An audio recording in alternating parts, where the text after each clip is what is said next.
Assalamualaikum warahmatullahi wabarakatuh. Selamat pagi semuanya. Untuk hari ini kita akan belajar tentang normalisasi basis data di mata kuliah basis data. Nah, ini untuk tujuan perkuliahannya. Harapannya nanti setelah mata kuliah ini selesai, kalian bisa memahami konsep normalisasi pada basis data itu seperti apa dan dapat melakukan normalisasi terhadap perancangan basis data yang telah dibuat. Ini adalah deskripsi dari normalisasi itu. Jadi normalisasi itu seperti apa sih? Jadi kalau dalam basis data, normalisasi itu adalah proses mengorganisir struktur tabel dalam sebuah database dengan cara meminimalkan redundansi data dan mengurangi peluang terjadinya anomali data. Ini adalah tujuan dari normalisasi. Jadi kita mengorganisir struktur tabel, kita cek ulang dengan cara meminimalkan redundansi. Redundansi ini adalah adanya data yang sama, redundan atau double seperti itu, dan mengurangi peluang terjadinya anomali data. Jadi data data yang berbeda seperti itu. Nah, dalam normalisasi tabel yang tidak normal nanti akan dipecah menjadi beberapa tabel yang lebih kecil. Prosesnya seperti itu dan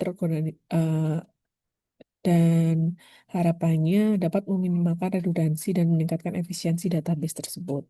Jadi poin-poin pentingnya yang saya highlight dengan warna hijau, kita normalisasi itu kita mengorganisir struktur tabel datanya dengan cara meminimalkan redundansi dan anomali data.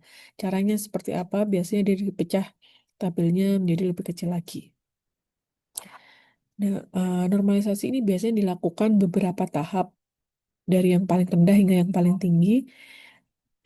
Yang paling tinggi itu 3NF, namun beberapa kasus membutuhkan bisa normalisasi bisa lebih tinggi lagi. Jadi biasanya normalnya cuma sampai tingkatan ketiga, tapi kalau misalkan memang database-nya sangat kompleks, itu memang perlu normalisasi yang lebih tinggi lagi gitu. Nah, normalisasi ini merupakan teknik yang sangat penting untuk mengembangkan perancangan database karena dapat membantu untuk mencegah terjadinya anomali data seperti anomali pada update, insert, atau delete. Misalkan ada ada data yang dihapus dari tabel A, ternyata tabel B yang berhasil tidak ikut terhapus. Seperti itu. Jadi sepertilah yang namanya anomali data. Harusnya kan konsisten ya. Kalau misalkan ada data yang sama di tabel A dan tabel B yang saling berrelasi, maka jika salah satunya diupdate atau salah satunya dihapus, maka keduanya akan terdampak. Transaksi tersebut harusnya seperti itu. Nah, di sini bentuk normalisasi kita akan cek dulu nanti normal form itu seperti apa, second normal form itu seperti apa, third normal form itu seperti apa. Nah, ini untuk aktivitas first normal form. Jadi, aturannya tidak boleh ada atribut yang berisi lebih dari satu nilai dan harus ada primary key. Jadi, kita lihat, kalau dilihat tabel ini, dia sudah memenuhi aturan yang pertama. Tidak ada tidak boleh ada atribut, jadi atribut yang berisi lebih dari satu nilai. Jadi, misalkan ya, ini Budi mengajar basis data, algoritma, nggak boleh. Jadi di course dimanapun semuanya datanya harus data tunggal, nggak ada nilai koma seperti itu. Terus harus ada primary key. Nah, di sini sudah ada primary key. Lihat, kalau 0101 berarti dia sudahnya pasti Budi. 101 pasti Budi, 102 pasti Ani. Nah, ini berarti sudah ada primary key. Kombinasi dari student ID dan course ID, dia ada primary key-nya. Ya, oke. Terus kita coba cek. Nah, kalau misalkan di tadi satu ya, sudah kita cek ke second normal form. Misal di second normal form itu sudah benar, berarti kita udah berhenti. Tapi kalau misalkan ternyata di second normal form itu ada perubahan, maka kita harus cek lebih atasnya lagi. Nanti kita akan melakukan third normal form seperti itu. Kalau di aturan yang kedua ini, yang pertama harus memenuhi satu NF dulu. Ya, first normal form sudah terpenuhi ya tadi. Dia punya primary key dan datanya tidak, atributnya itu tidak lebih dari satu. Oke. Habis itu tidak boleh ada ketergantungan parsial, yaitu atribut non-primary key tidak boleh bergantung hanya pada sebagian dari primary key. Tidak boleh ada primary key ganda. Intinya aturannya yang kedua adalah tidak boleh ada primary key ganda. Lihat, tadi kan ada primary key ganda ya di dalam satu tabel ini. Student name-nya bergantung pada student ID, tapi course name-nya bergantung pada course ID. Lecturer name, lecturer pun hanya bergantung pada course ID. Nah, ini nggak boleh seperti ini ya. Maka yang dilakukan adalah kita memecah tabel ini menjadi lebih kecil. Dipecah jadi tabel apa aja. Di sini ada tabel mahasiswa, isinya student ID sama NIM.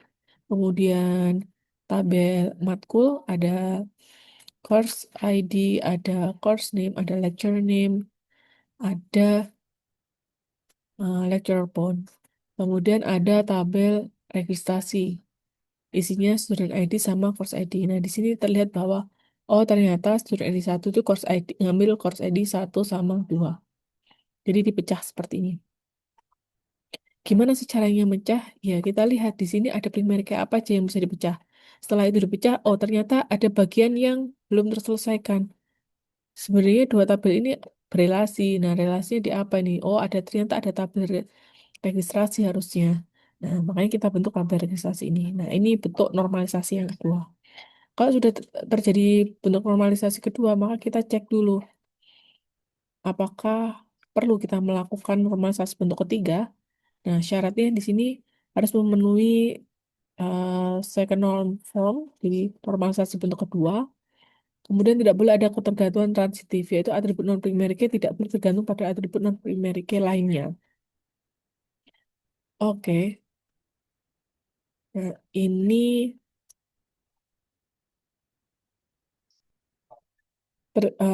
kita cek. Kalau tabel mahasiswa, tabel registrasi nggak ada masalah ya. Ternyata lecturer pun ini tergantung pada lecturer name, bukan course ID-nya. Ini namanya tergantungan transitif. Ketika ada data baru C104 struktur data yang ngajar Dokter Siti juga, dia nomor HP-nya bisa sama. Nah, ini kan data ganda toh, Dokter Siti, terus ini lecturer-nya pun sama. Nah, nggak boleh ada data sama seperti ini. Berarti ini namanya ketergantungan transitif. Ketergantungan transitif itu gimana? Non-primary key bergantung pada atribut non-primary key. Lecturer pun tergantung pada lecturer name. Dua-duanya adalah non-primary key. Nah, ini nggak boleh. Solusinya gimana? Dipecah lagi. Ada tabel matkul, oke. Course name-nya, ada lecturer ID-nya. Nah, dari lecturer ID ini, ada tabel lecturer ID, isinya seperti ini. Jadi dipecah. Oke. Nah, rata-rata biasanya hanya sampai normalisasi bentuk ketiga saja. Saya contohkan sampai sini saja agar tidak terlalu bingung ya. Jadi intinya seperti ini. Ketika ada aturannya, harusnya gimana sih normalisasi bentuk pertama, kedua, dan ketiga. Kalian cek. Ketika itu sudah memenuhi, berarti udah selesai. Nah, aktivitas kelas yang harus kalian lakukan yaitu coba kalian analisis data yang telah kalian rancang. Pastikan bahwa tabel-tabel yang rancang itu sudah efisien. Nah, jika belum efisien, maka coba lakukan normalisasi sesuai tahapan-tahapan yang dijelaskan tadi. Nah, kemudian nanti kita diskusikan di kelas. Oke, baik. Itu yang bisa saya sampaikan.